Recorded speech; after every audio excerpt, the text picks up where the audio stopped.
Hi, my name is Carmel Anderson, and I'm the artist here for Foster Love, Foster Care at the Main Street Gallery.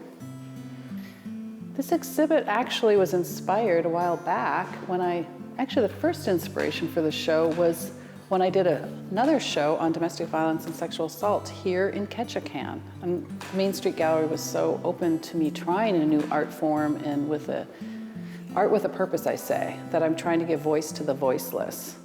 And in that show, I had a small piece that was a child's dress called Marked. I had a target on the back, and I just saw how much it impacted people. And it really brought me back to being a foster sister to 3 foster sisters. So my show and my work is really about a purpose of giving voice to the voiceless.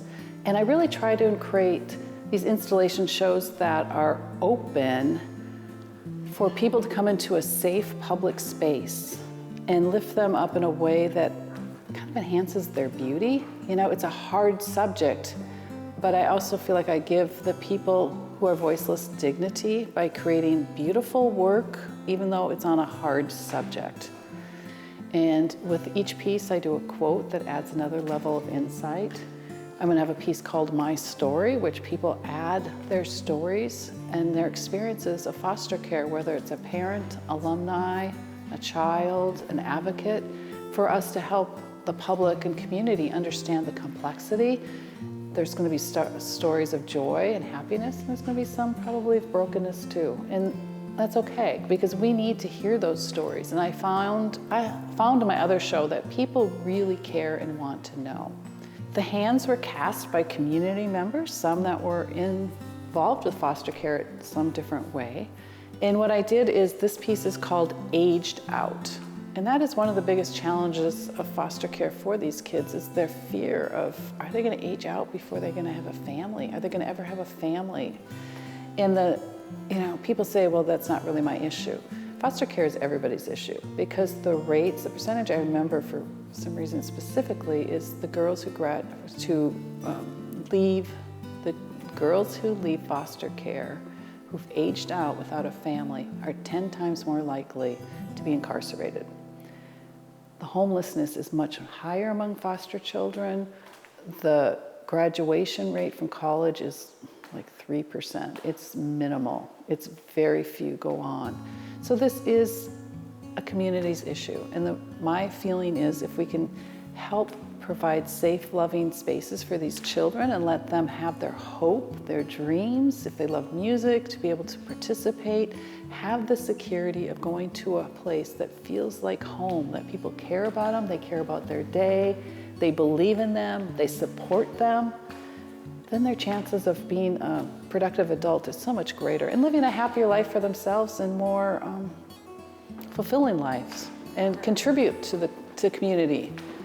And a lot of foster cares, children grow, it becomes generational, unfortunately, for some of the people who are in the system.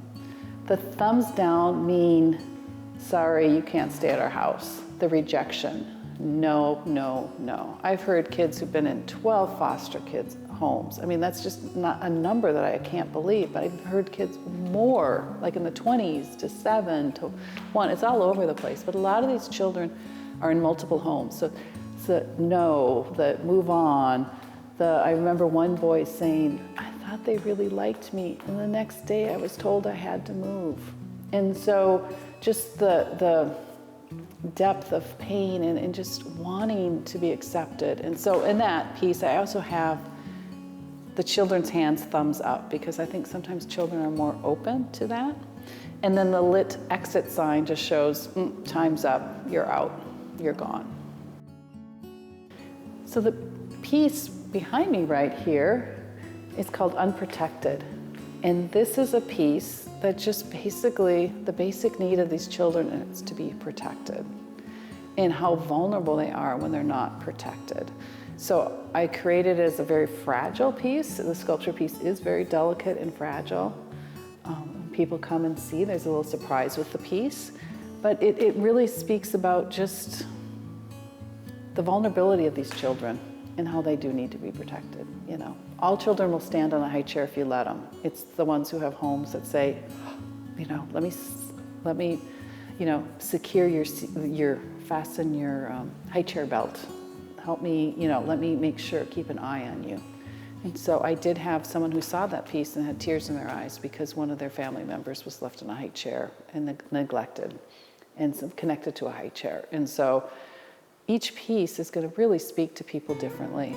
And that's what is so amazing about art to me, is that art has this wisdom and strength that I think is beyond the artist, beyond me. Our Children Are Sacred is a piece that KIC that I partnered with, which was just an amazing, as we talked about, this show has been evolving for a number of years. And I believe now is the time for this show because the number is critical of foster children in our community, across the state, but also in Ketchikan.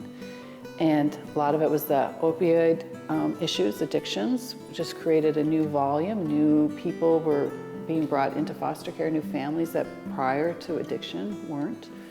And now COVID. And so I partnered with KIC because it lined up perfectly with their vision and mission and to help their tribal members, children, but just across, they're very open to wanting to help all the children in Ketchikan and our surrounding areas find placement. So KIC commissioned me to do Our Children Are Sacred. Lynn Kwan, the director of the KIC's social services, looked at me and she said, Carmel, we want you to do a piece on the boarding school. And I think I about fell over because I'm non-Indigenous. None of my family went to a boarding school. And I also have great respect for the Native culture and understand that it needs to be represented properly and correctly. So I was very daunted by it. And I'm thinking, no, but it was also my show. So I felt like I needed to create the piece if it was going to be in my show, since it was a solo show. And I was with Lynn out in the public one day, we happened to be taking the same class and we hadn't seen each other for years when we reconnected. And I looked at her and I said, I have the idea. I can tell you that Our Children Are Sacred changed me more than any piece working on it recently.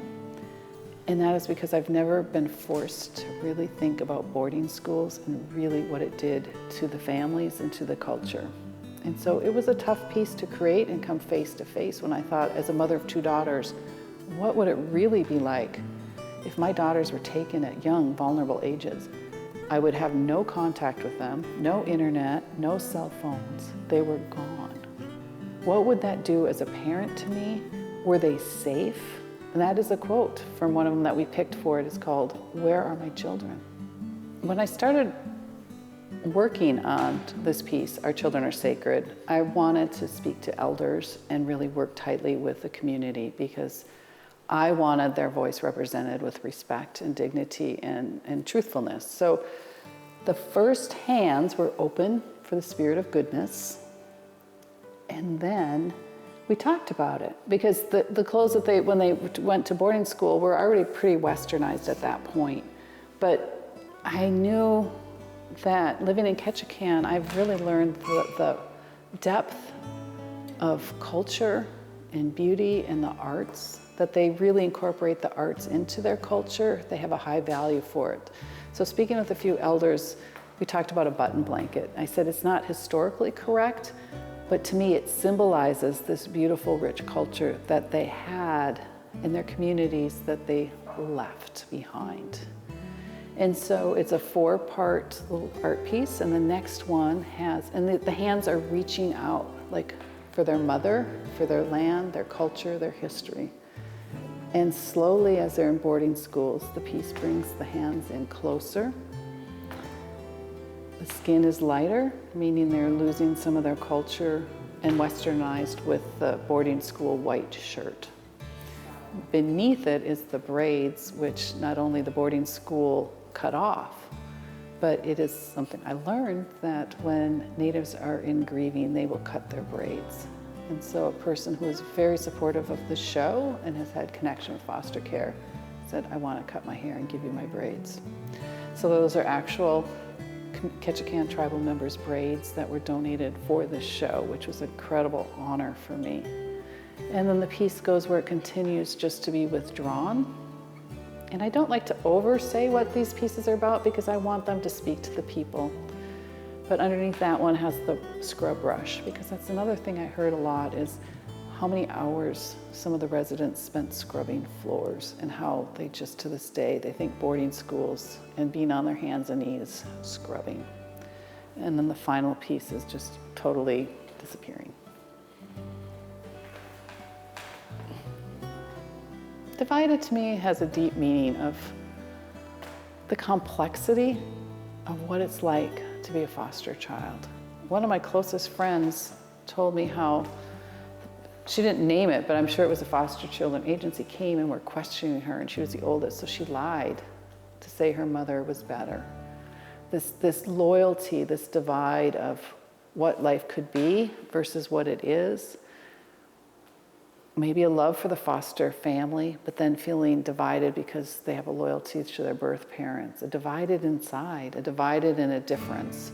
So it can mean lots of different things, but to me, it's just kind of addressing the inner turmoil that these children can face, that they're facing a lot of complex issues that most children don't have to face. You know, are they safe? Where they're going to be? Are they going to be fed?